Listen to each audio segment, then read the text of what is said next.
Sheela Foam was just beginning to reap the benefits of lower raw material prices, but the demand scenario seems to have worsened.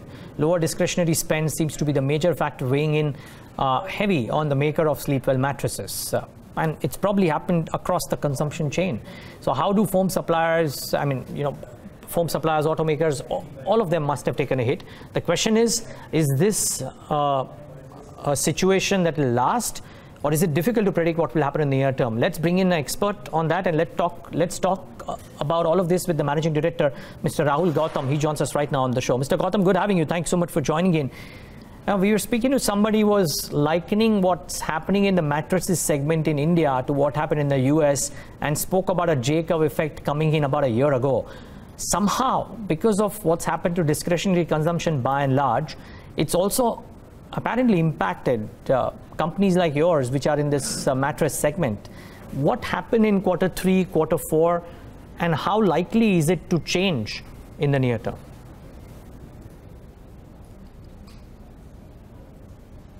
So one, I think the voice is, or the sound is a little unclear, but I'm trying. Hello? Please carry on. I can hear you, sir. Yeah, so my sound is a little unclear, so just try if you can make that a little better. But anyway, I've got the question that whatever's happened in Q3, Q4, is that kind of going to continue for the coming times? So first of all, as far as Q3, Q4 are concerned, I think you've already stated the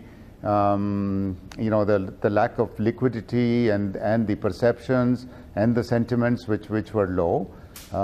We don't expect that to continue. We don't hope that will continue.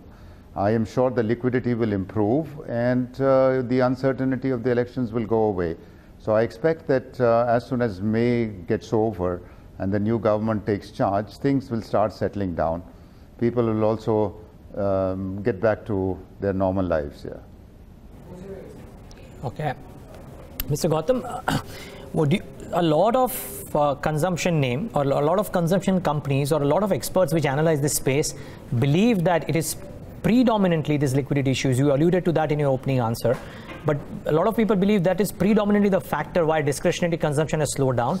Add to that, the election worries also added to that. And maybe, just maybe, post-May 30th, the situation would improve and improve quite dramatically.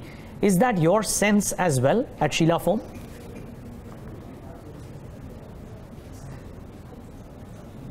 So that's more of a hope, yeah, for sure. We expect that the discretionary spending will increase. So I would say that from the time really the demonetization has happened, things have changed dramatically on that particular day. And I think the economy is just struggling to catch up post that.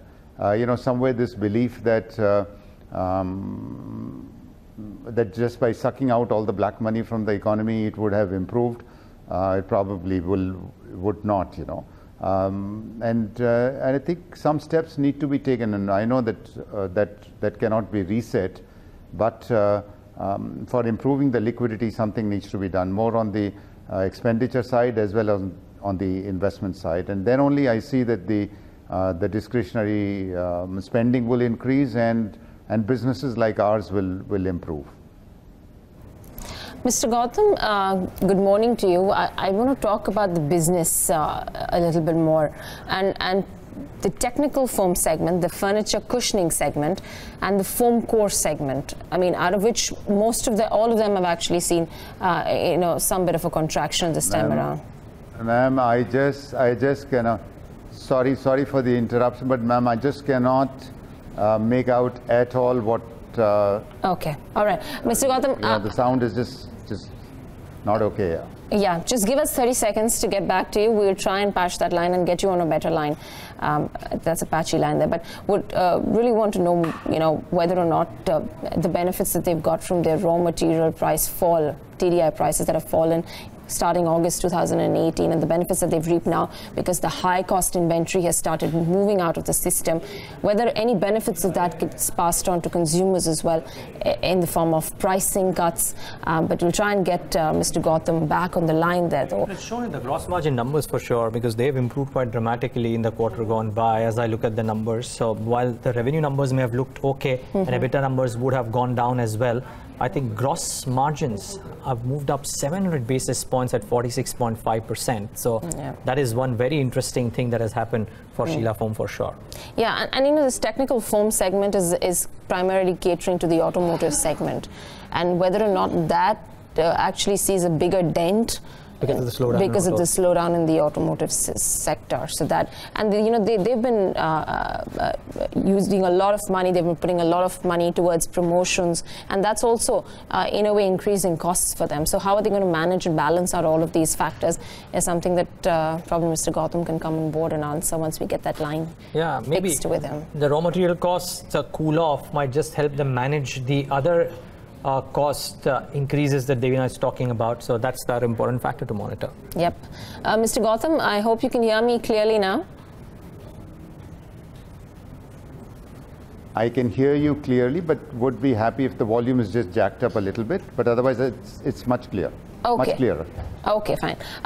We'll be just doing that, sir. But in the meantime, I was actually, wanting to ask you about the various different segments of foam. One is the technical foam segment, the other is the furniture cushioning segment, and the foam core segment, which is contracted. Could you give us a brief update as to how do you expect the performance of each of these individual segments to do? So as far as the technical foams are concerned, you know, eventually they are, I mean, the consumption is decided by the user industry. So for example, if it's the automobile, or it's the lingerie industry, or it's the shoe industry, helmet industry, so it's really the generator sound absorption industry. So it's really the growth there which will determine the foam consumption. Auto, of course, is going through a little bit of a bad patch. And I mean, my expectations, which is based on all the information, is that it'll probably take another 2 quarters to get back. The furniture one and the cores for mattresses, those are discretionary spending by people. And the moment liquidity, certainty, and some kind of sentiments get better, this should go up. I mean, on a long term, it has to go up because the consumption is very small at the moment, but when it's very difficult to predict at the moment, you know. No, I'm sure it is difficult, but just aligning oneself with what's been happening within the consumption space itself, you know, these discretionary spends that you're talking about, even for your technical foam segment that caters to the automotive industry, which is in a way slowing down quite meaningfully. Do you see uncertainty over the next few quarters with regards to, you know, big orders or big purchases from each of these segments, considering they're all related to consumption? So my expectation is that post the elections, there would be a lot of settlement. I mean, the new government and some small little tweaks in the policy here and there would change that. You see, India is the consumption story still holds. There is a lot of unfulfilled demand which is there. It's just a question of changing the sentiments, perceptions, getting it more certain, and it will change. It's not like the country would go into a recession or something like that, even for a couple of quarters. It will change. So I'm expecting the new government and some small little economic changes, like maybe a reduction in taxes, simplifying GST, you know, that and improving the liquidity, which will just bring about that change. Okay. Since we've seen a decline in your raw material cost, is there any benefit that you're going to pass on to consumers? So most of the benefits are passed on, especially especially to the B2B segments and even to consumers which are buying just furniture cushioning or some sheets. It is passed on almost automatically or immediately. Though I must say that when prices are increasing, one is not able to recover everything, and similarly, when the prices are falling down, one need not pass on everything, and therefore there is always a delta that kind of stays with you. But in products which are finished products, consumer products, things don't change too much. Neither are you able to hike the prices, nor do you necessarily bring down the prices. You know, there is far more stable conditions that exist there.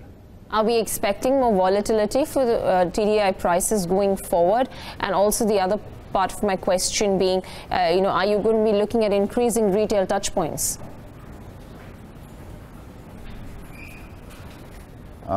So as far as the first one, the volatility in the TDI prices, it was a very sharp drop that happened in Q4. And probably the momentum of that drop took it to levels which were unsustainable by the suppliers. And we have seen in the last 2-3 weeks a little bit of price climbing back. But this is where I feel that it will stabilize. So it's just oscillating before kind of stabilizing, which is about 150, 160 kind of rupees per kilo.